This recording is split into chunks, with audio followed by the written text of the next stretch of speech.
triggering change, one heartbeat at a time. Battle for freedom.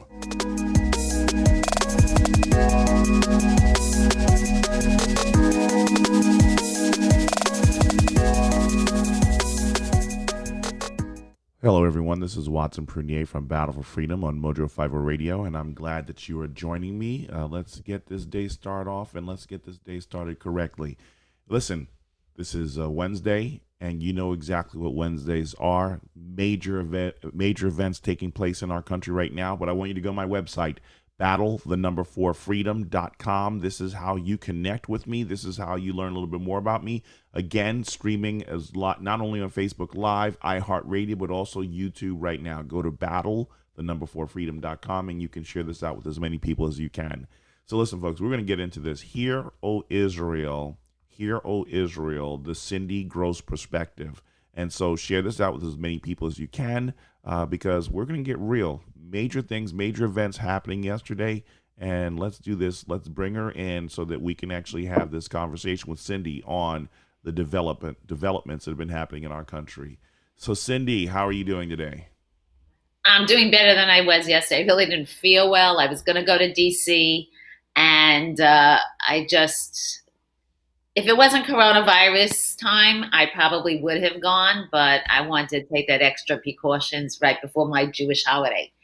But so yesterday, saying you could have been there. So you're saying you could have been at the White House for the big event yesterday. And there were also not only at the White House, but there were other events, rallies, protests, peaceful protests, and positive rallies around it. Example, ZOA had a big, which is the Zionist Organizations of America, had a big pre-event support the president and Bibi rally.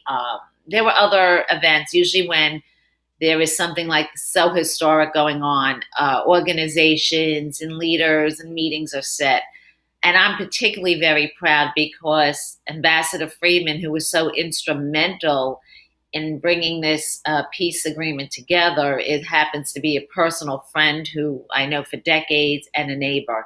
So a lot of people in my neighborhood were actually at the event yesterday. Very cool. Excellent. And so as the many people were at this, so honestly, as you were watching this thing happen, as you were watching this thing take place, a lot of it has to be emotional for you and so many more people. And you know what we're going to do, though, is we're going to talk about, we talked a little bit about this yesterday, and the yesterday we spoke, and the response was not what I thought it was going to be, and we're going to delve deeper into that. But you sent me something, and I know I want to go over this quickly too, because of the whole idea we're talking about back to school, everybody getting back to their lives. And I got this article from you about the New York Teacher Union saying the buildings aren't ready to open. So before we get into Israel, I want to briefly tap into your education expertise as we sit here. Okay, so I keep saying all along, I've written articles on it, we've discussed it on previous shows, that the teachers union is the biggest thorn in all of the coronavirus setbacks, if you want to call them, or the divide. Randi Weingarten has so much power in her hands right now to decide future voters. One, because of the voter initiative she has with Michelle Obama in schools, and two, because how her union endorses and funds progressive socialists and befriends people like Ilhan Omar, AOC, Bernie Sanders, Biden, Harris, the works. And every day they criticize the president. I want to make it clear, I am all for safe school education, moving forward and getting on with our lives. But we are in a situation that we don't know what is happening day to day. And schools are opening and testing is proving that people are sick, and we have to be careful. With that being said, I think that we're losing the opportunity here of making this a nonpartisan issue and just using executive powers to say schools must go on. Parents, here's a voucher from your tax dollars so that legal citizens who are paying for this education get the first priorities of how we teach in the best way possible. We are missing out on a strong opportunity, especially since the numbers in the minority communities are building every day for Trump, and including the Hispanics in key states like Florida. So you're saying as the numbers of minorities are as you're saying that the numbers for minorities are improving for Trump, you're saying that these individuals are wanting to also have their children back in school. You're saying that they're tired of the drama that's going on. They want to get back to living. Is that what you're trying to imply? I think everybody's tired of the status quo. I think I don't want to say tired. I think they want to adjust to a kind of normalcy.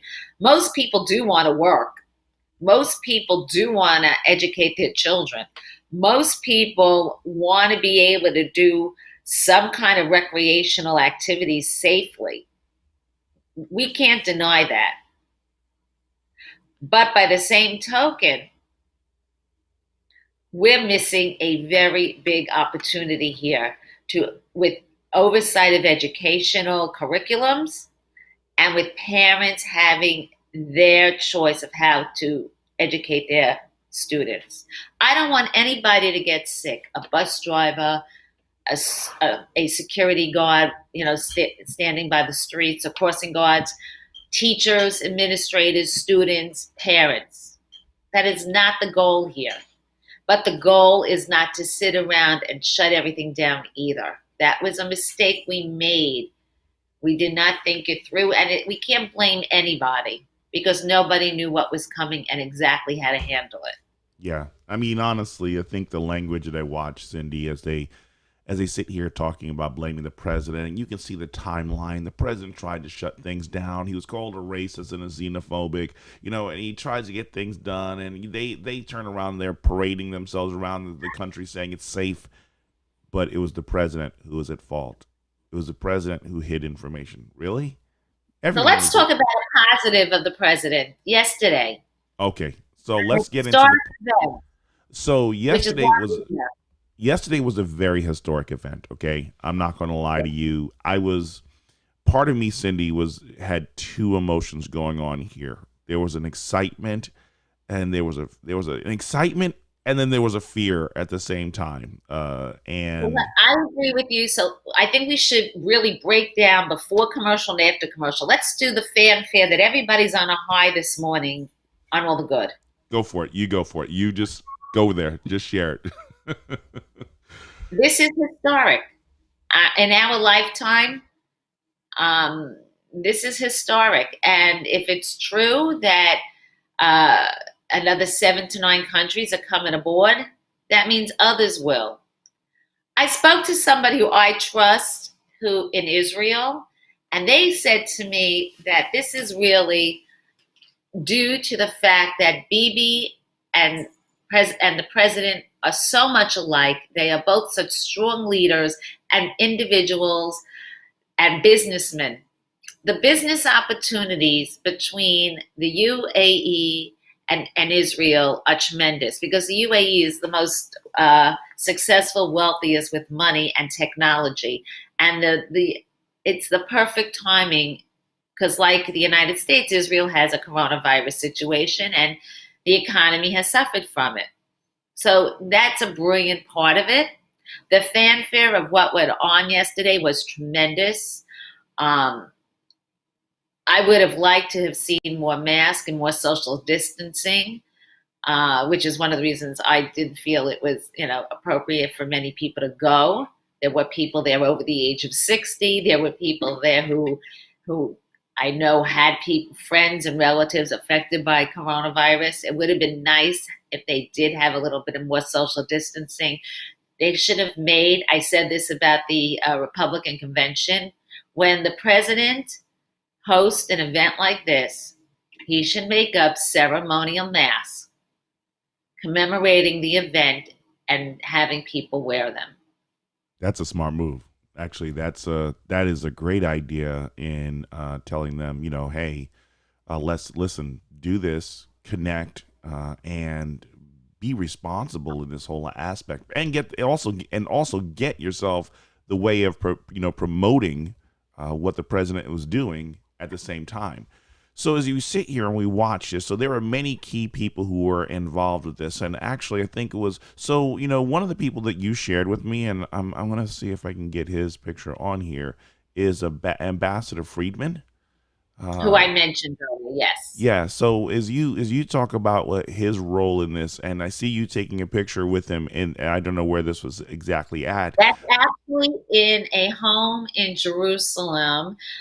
And the person who hosted us was actually at the White House yesterday, as well as their family members who are officials in the United States because they're American citizens. They actually represent communities in Florida. But David Friedman, I call him David because I just know him forever. Ambassador Friedman will go down in history as one of the most controversial ambassadors, either as the most successful, depending on who you talk to, or the worst, depending on who you talk to. Because I could promise you, if a Biden Harris administration comes into play, the first thing they are going to do is overturn many of the initiatives Ambassador Friedman put into place. I know they're talking about the Jerusalem embassy staying in there, but I think that Biden will get pressure from the squad to move it back to Tel Aviv, and he'll cave in like he does with everything else. He's such a wishy-washy person, and so is Harris. With this, a lot of this has to do also with the fact that the ambassador has a 30-plus year relationship with the president, being his attorney first in New York for business, and his close relationship with Jared Kushner. Okay. So this is going to be Jared is really the power player of this. Wow. So when you sat there and you talked to him, when you sat there and you had a discussion with him, Cindy, did you ever get a chance to ask him what was on his timeline, or what were his visions for his relationship with the United States, Israel, as well as the rest of the world? Did you ever get a chance, or would he just pretty much many times, because he's actually been in the United States now because of the coronavirus situation and the vacation. He has a lot of family here. They're very devoted family people. I can tell you this much. He is a man that will not discuss specifics that he's doing with government. But from a personal view, Ambassador Friedman is a true Zionist. I knew his father and mother very, very well. They were devoted Zionists. His father hosted President Reagan in our temple when I was in college. So that should tell you a little bit about politics and the Friedman family. Wow. This is very personal to Ambassador Friedman. Wow. Very personal. Well, I'm telling you, yesterday I was filled with, yesterday I was a little bit filled here with a lot of energy. As like I said, emotionally I was going through this, and I want to do one of our sponsors for a second as I see here talking about the level of energy that was in here, and that's Patriot Energy. Let's take a listen for this for a second here. Are your energy bills getting out of hand and you want more control of your expenses? Consider Patriot Energy, a local veteran-owned solar company. You need honesty, integrity, and clarity. These markers are essential in the ever-growing solar industry.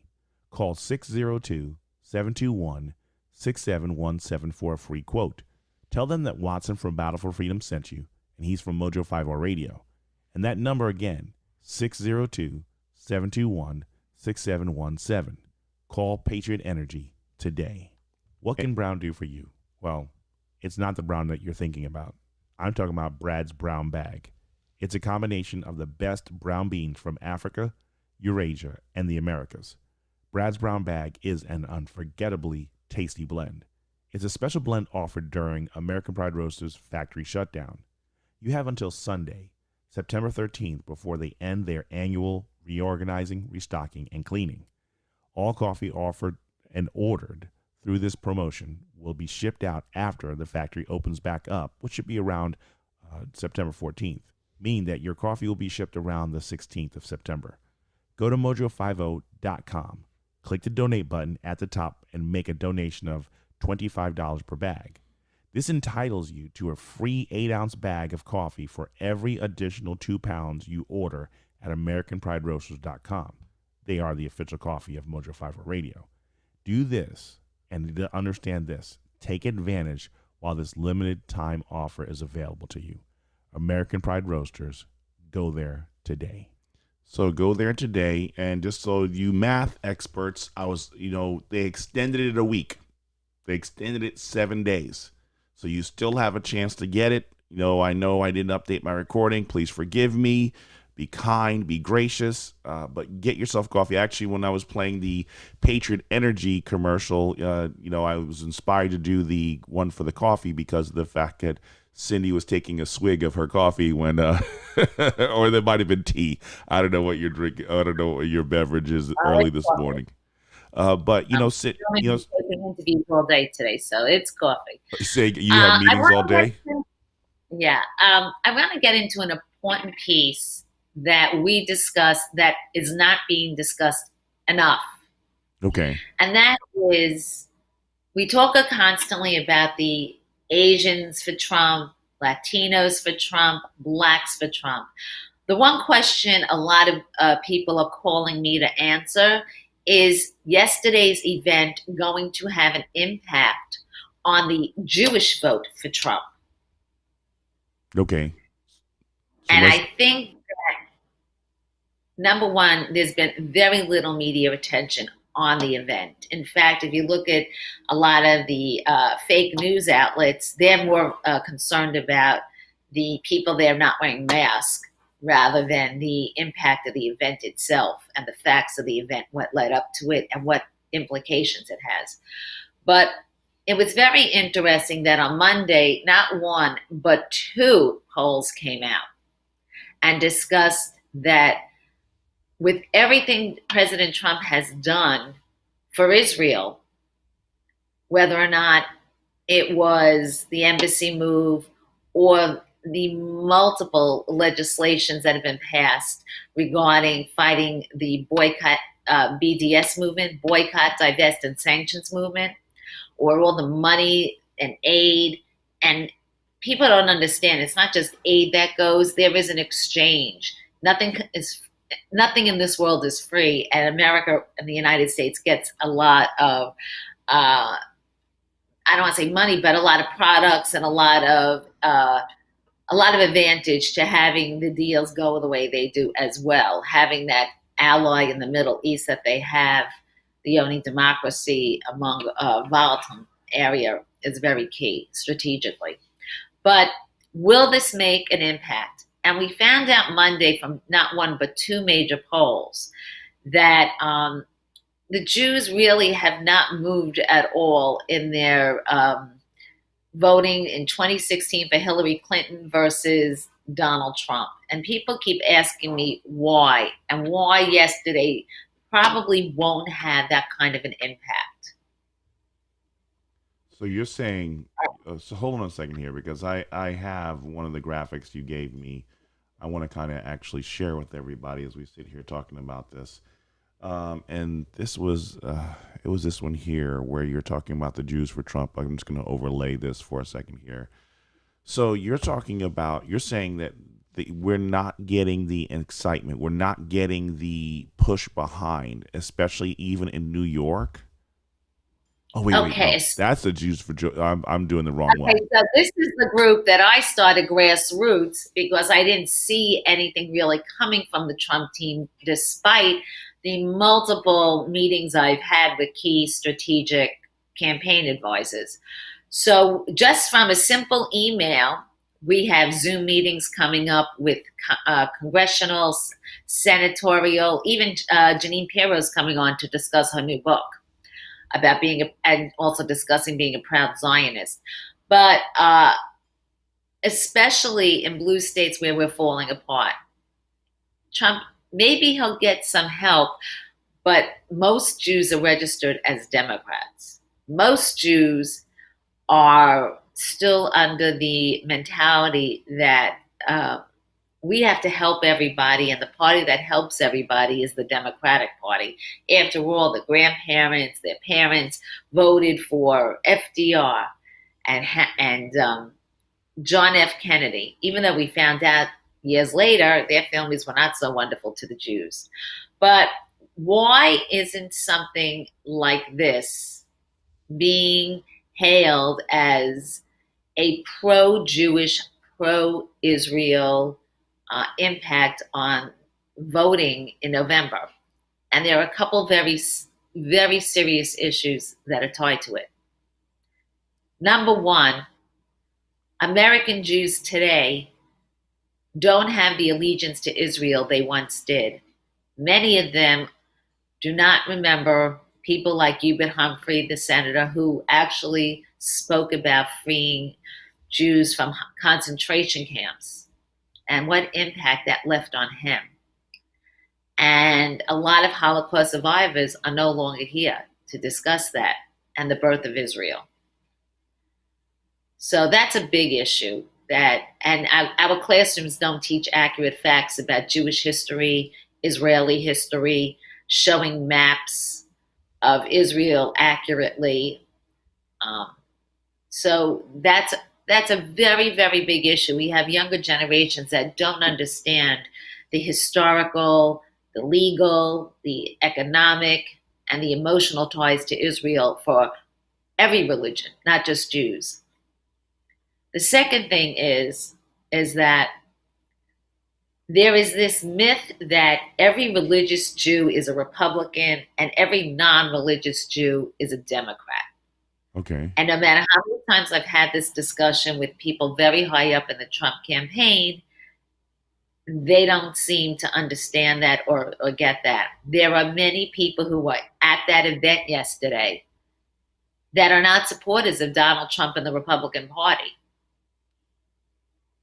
Yesterday would have been a great opportunity for Donald Trump to promote the record number of candidates that are Jewish Republicans running in local, state, and federal, national level positions. And yet they weren't invited. Key races like a Nicole Malliotakis in New York and Staten Island. Laura Loomer in Florida, who now in internal polling is tied with Lois Frankel, an impossibility a month ago. So as long as there's this myth that there's only a certain enough way to get the Jews is through the same people and the same organizations that are tied to Orthodox Jews, it's turning off a majority of Jews feeling they're not welcome in the Republican Party. Are the Adelsons, so I've got a quick question for you here, because this is what some of your friends, are the Adelsons, would you classify them as Orthodox, or, I mean... Well, I don't judge anybody by their religious, because everybody has it, but they are religious. Yeah. And I should say they are the number one donors to the Trump organization and President Trump in regard to all the organizations they are the benefactors of and all the work they have done. They were instrumental, I'm sure, in yesterday's events. They understand it because they have ties to both Israel and the United States. Yeah. They do incredible work. I don't want to take anything away from their work. Don't get me wrong. But there is something missing in the Trump team.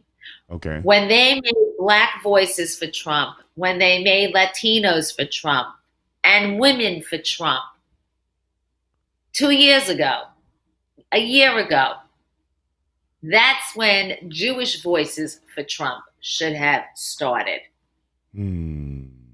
That's a good point. You know what? Let's do this. Let's hold off because we're about to start a break in about 35 seconds here. We're going to go to break in 35 seconds, but you're bringing up something key here because if it's lacking. Now, you know what? It's going to be interesting here because I also want, let me save it for after the break because we're going to go here quickly because I want to talk about just the negative attitude that I hear from a lot of Americans about Jared Kushner and his role and his closeness to the president. So let's do this. I'm your host, Watson Prunier from Battle for Freedom on Mojo Fiber Radio. We're going to go to a break and we'll talk to you on the flip side.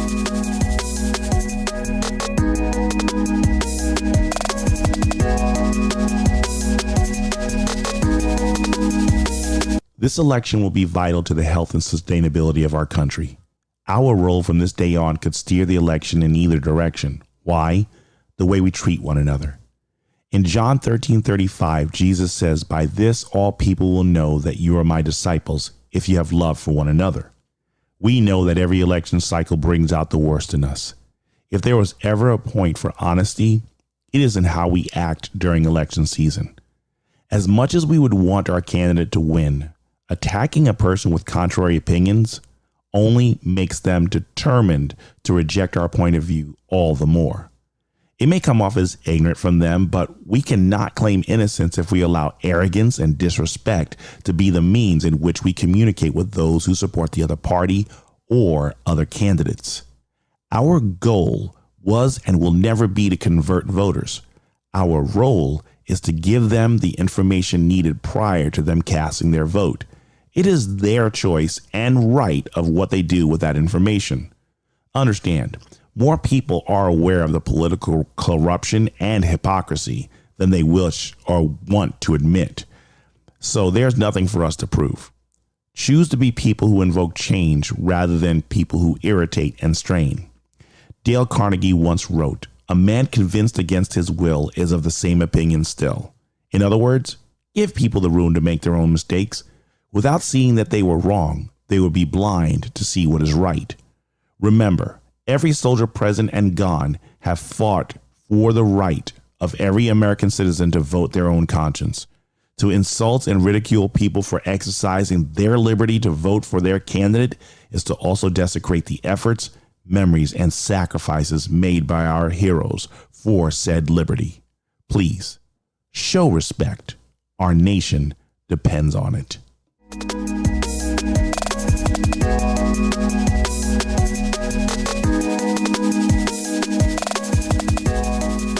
Welcome back, everyone. I'm your host, Watson Prunier.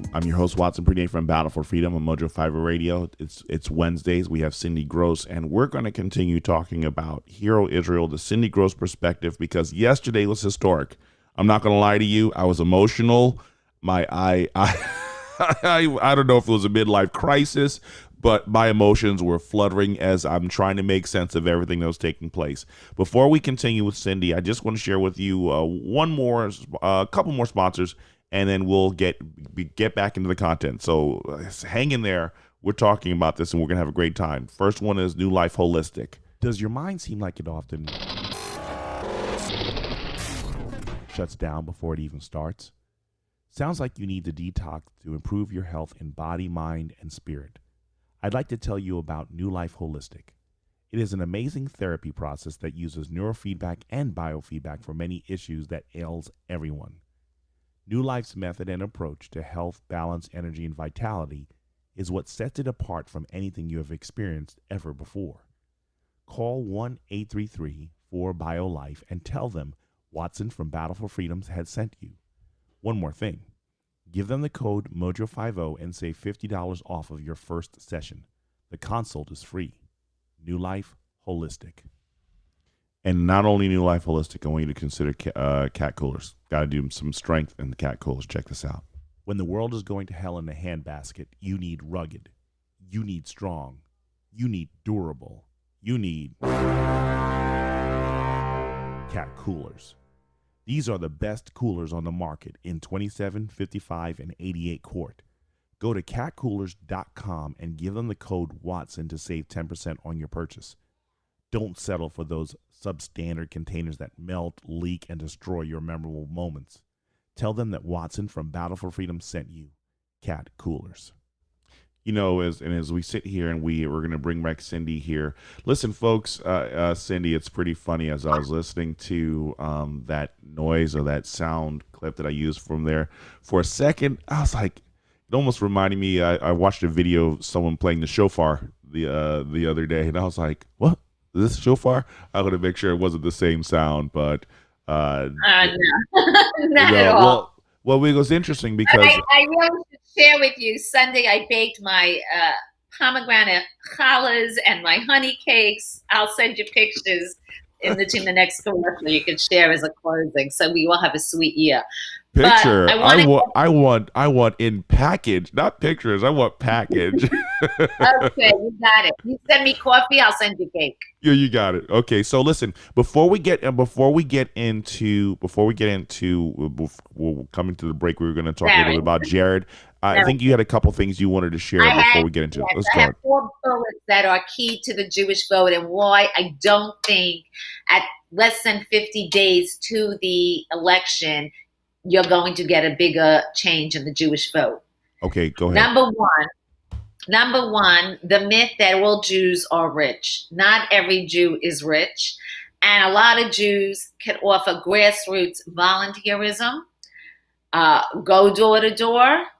They can make phone calls, and they are the ones that seem to feel they are left out. I hear this from people all the time. I heard it a lot during my campaign. And a lot of them feel all they do is get all day texts and emails for money from the Trump team.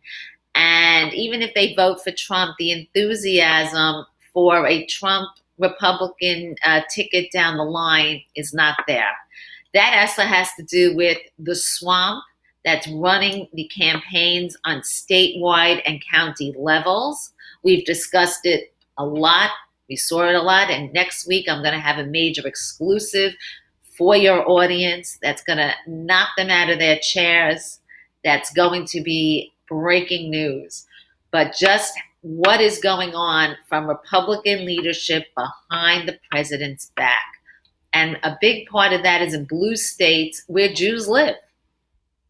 So a lot of Jews feel they are taken for granted, or that their voices aren't heard, and that they don't need to register and vote.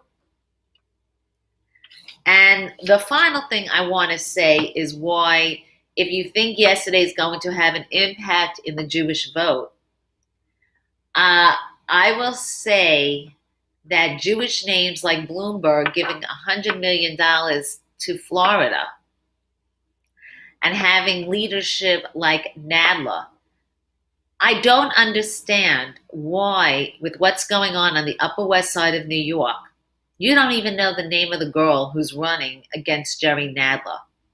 With all the money that the Republican Manhattan Party chair has put into the Trump campaign, that's a campaign that should be getting national attention every day because everybody knows and sees what's going on the Upper West Side of Manhattan. Everybody knows Jerry Nadler's part in that. And when they don't see any kind of action and that Nadler will be elected again, they're not enthusiastic. So I don't really see much. Too little, too late for Donald Trump and the Jews this round. So, but this is really interesting, Let's though. talk into the negatives that we're going to go into now.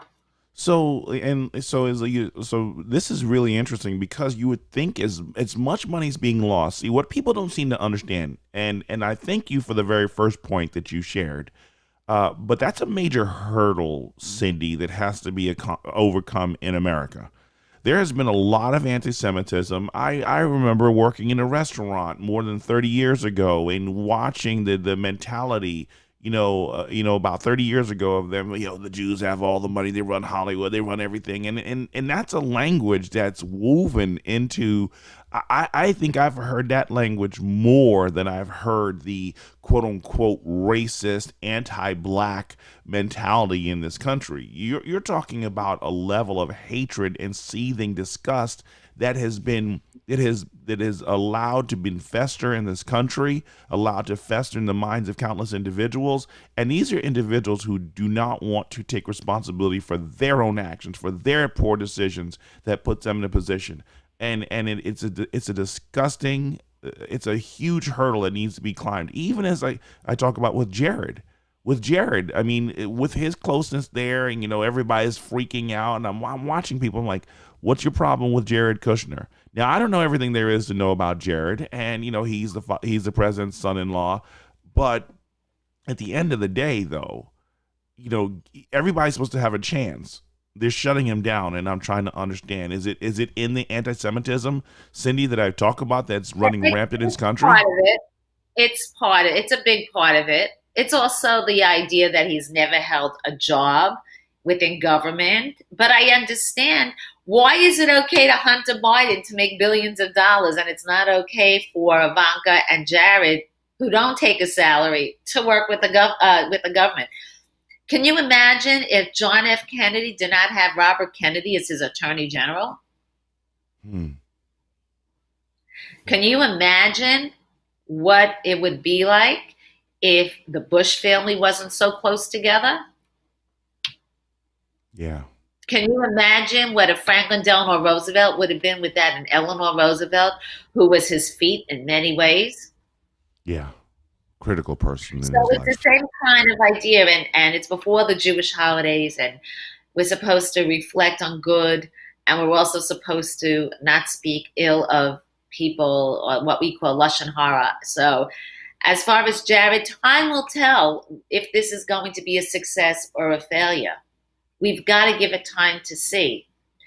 I do remember, and this is one of the negatives, and I've actually spoke about it with several people, Jewish activists, Republican Jewish activists, who are big fans of the president, that we remember, and I'm sure you do too, the picture of Anwar Sadat and Menachem Begin and the peace agreement for Egypt Hmm. and all the Nobel Peace Prizes. And when I was a teenager, I was in the area in Egypt, in the Sinai, and there were beautiful areas there, biblical areas like Sharm el Sheikh, that were tourist attractions, beautiful homes, irrigation through Israeli development, and really nice places. Do you know what those areas are today? They're probably disaster areas now. They are areas that are filled with ISIS Wow. and Jew haters and Israel haters that want to eliminate Israel from the map. And yesterday, there were things brought up about the agreement. Now, this is all through talk and through news outlets that might not know everything and could be biased. But what is actually in this agreement? Do we really know everything? Okay. People in Israel are concerned. We talked about this privately yesterday, and there are, again, I was excited and I was nervous and afraid at the same time. So this is me. This is not Cindy saying this, okay? This is the Caucasianly challenged Christian making this statement here.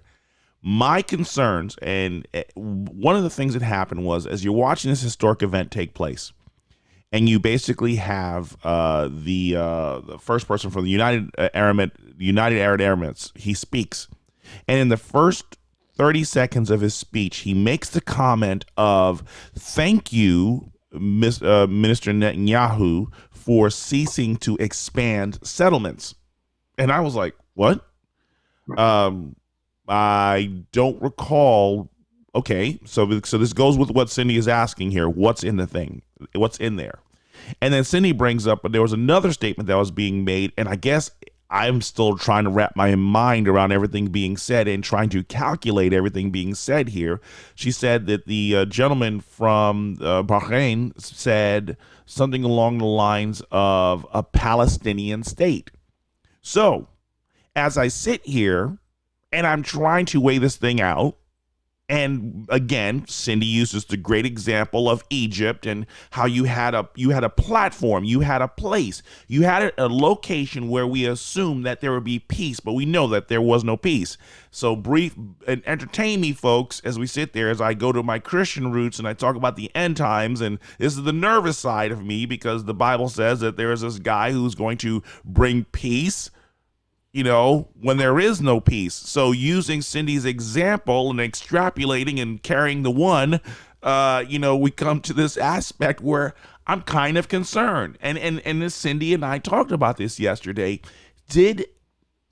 So her big question What is in this thing here? And I'm going to let her run with this after this, because how is Israel benefiting from this? Yes, this is great that the president is trying to usher in peace, but really, is this true peace, or is this the beginning stages of the pieces of Israel? And I say PIECE of Israel. Go on, Cindy, because I'm done. Okay, so there was always discussion about a two-state solution on and off, depending on what was going on. Originally, there was not a discussion about it. In fact, that was the big debate with people and organizations like AIPAC and Democrats versus Republicans, and a recent vote in Congress supporting a two-state solution that most Democrats support. I can't answer it. I didn't see the agreement and I wasn't in the meeting. So I am not going to say that I know everything there. But I do know that without things being made public, and that yesterday there was discussions about annexation being held off until 2024. And when Bibi and Prime Minister Netanyahu and President Trump, and who knows these leaders, if they're going to be there, with different leaderships, who knows how long these agreements will actually exist. Don't forget, what did President Trump do to the Iran nuclear deal? And believe me, if Biden comes back, that deal comes back with more. So that's one thing a lot of people are concerned about. The second concern they have is the idea of, is this going to help everyday life in Israel for peace and security? They have issues there. The same reason I discussed with you about American Jews, security and the economy is big. And right now, the economy in Israel is not where it should be because of coronavirus, just like here. And people want to get back on their feet there as well.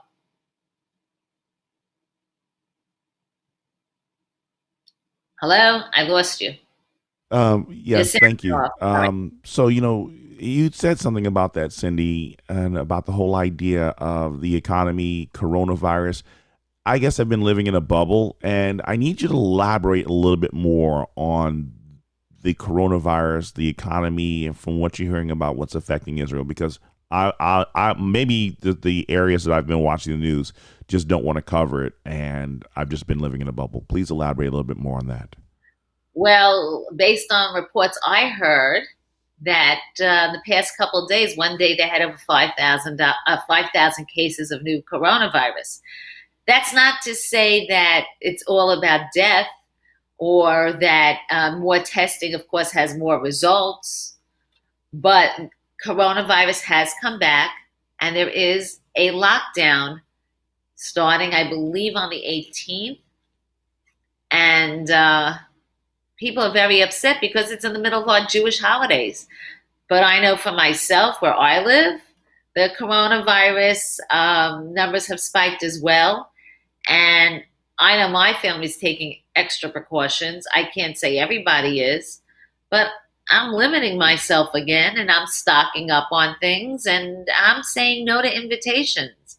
Besides yesterday, not traveling, I haven't gone to weddings I've been invited to, bar mitzvah parties, best friends' birthdays. I'm trying to be really careful about where and what I'm doing. But for me, though, here's a question, though, Cindy, because I think the timing, I'm not denying the reality of the virus. It's just when and where it hits is what concerns me, especially now in the middle of, think about this. You're saying the numbers are spiking, okay?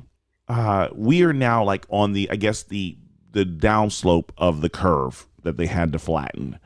And we're looking at the numbers, but the timing for me, because remember, in the height of coronavirus, in the height of everything going on in New York as everything is being shut down. We talked about this a few months back about the whole idea is how convenient that, now you bad Jew going to your synagogue, bad Jew, bad Christians going to church, but look at the peaceful, loving, cooperating Muslims as they Oh, I have. agree with you with that.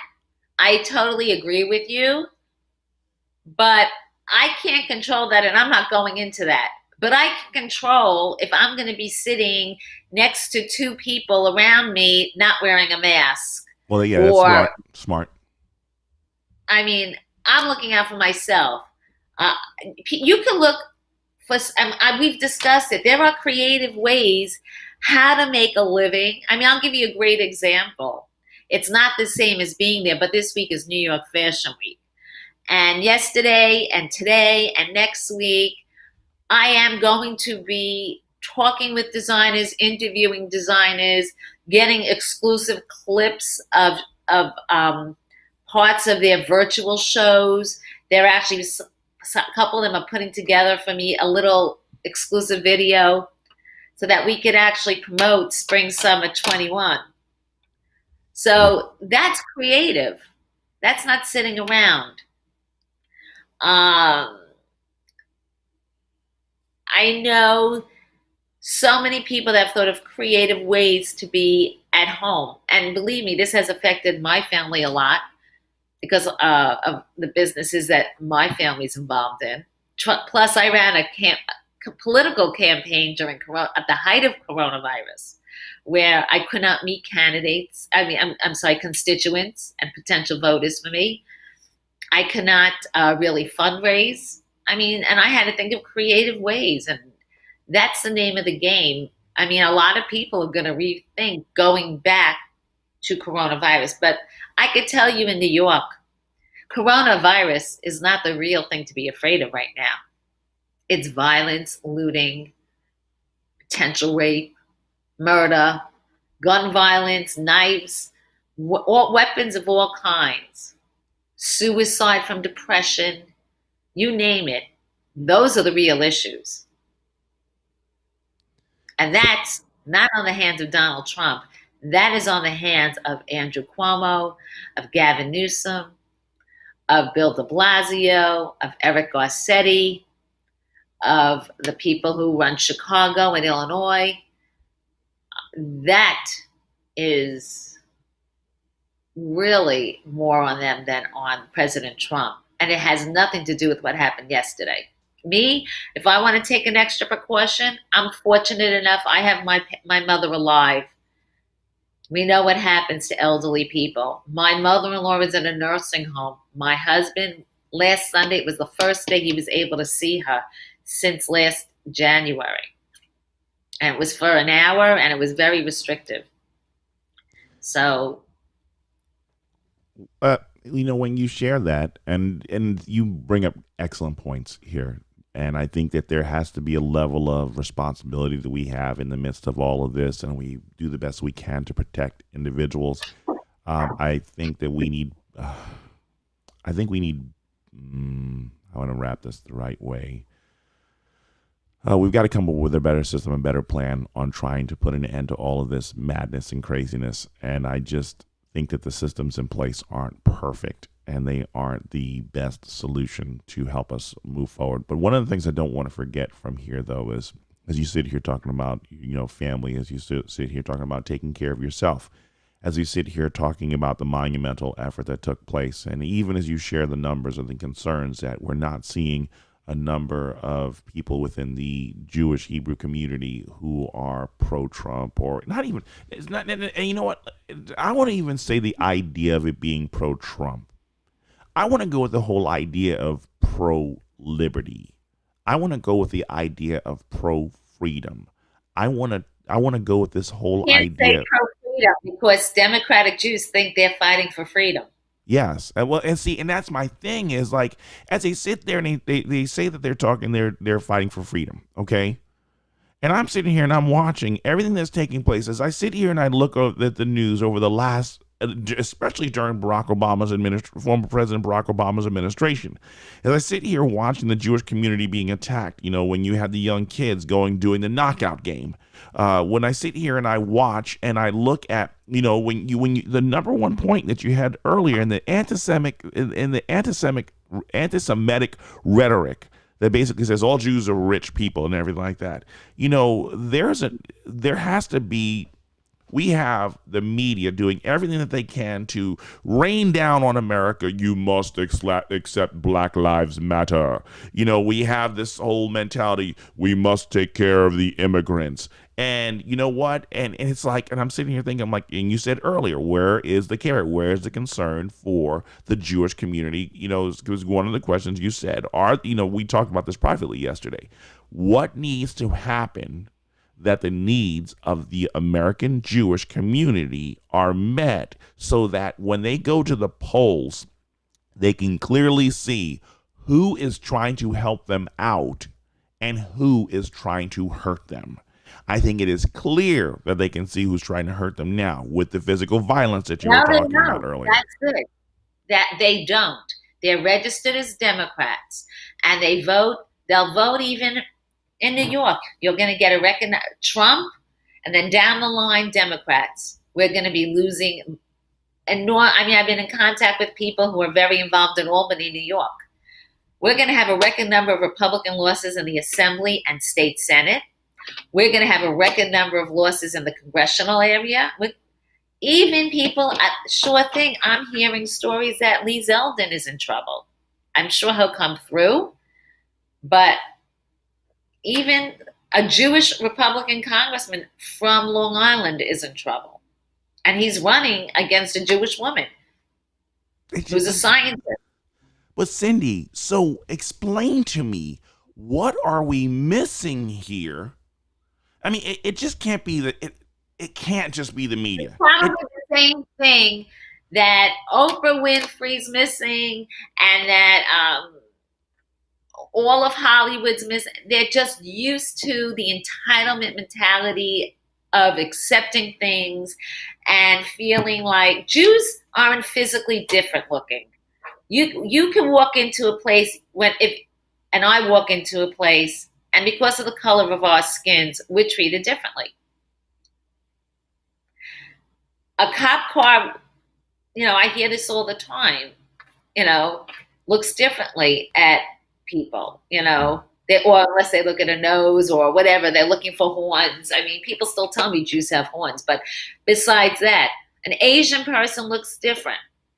But Jews can get plastic surgery, can dye their hair, and make themselves fit in.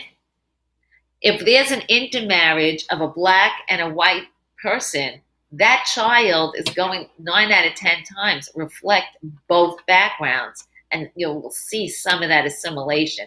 If a Jew and a non-Jew intermarry, you don't really see that difference. Yeah. I have some The best example of this was when Hallmark made a whole big thing about Christmas shows, and they were going to make Jewish shows for Hanukkah. What they did was they made 2 Christmas movies about intermarriages or interfalling in love, and eventually the Jew has to end up celebrating Christmas. It wasn't the Hanukkah story or making potato latkes for a Jewish family. It had to tie into the Jew becoming accepting of the Christian holiday of Christmas. Wow. That's not a Hanukkah story that a lot of Jews accept. No, it's but not. There are plenty that do. Yeah. But when Hallmark got complaints that there were not enough minorities in their movies, they made movies and love stories among black couples and gay couples, and Hispanic stars came on, and you saw that they were like that. So that's a big issue that people don't understand. And again, the labeling. All Republicans are religious Jews, and all Democrats are non-religious Jews.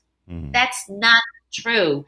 Some of the major leaders of organizations, people that were sitting in the audience representing Jewish organizations yesterday, that stand with the Democrats that stand with Chuck Schumer and Adam Schiff. They were sitting there. They should have really embraced the Republican Jews there. Yeah. You hear the record number of blacks running for Congress. You hear about Kimberly Klacik. You hear about John James. I mean, Hispanics all every place. Yeah. Tell me a Jewish Republican besides Lee Zeldin that's running for Congress. Can you name any? No, I can't. And I just named one a half hour ago. Wait. Yeah. Don't look it up. No, just one person. I want to check. There's one person. Well, no, listen. We are about 45 seconds away from closing up shop here. Listen, Cindy, thank you so much for what you shared. Everyone, listen. I hope that you got educated. I hope you received a little information, a little education in this whole process. Next week, Cindy will be back, and we have some major stuff that we want to share for you. For now, I want you to go to cindygrosz.com, share her out as many as you can. Brad Staggs and Daily Mojo's up next, or Patriotically Correct. Folks, we're out of here. Take care, and peace.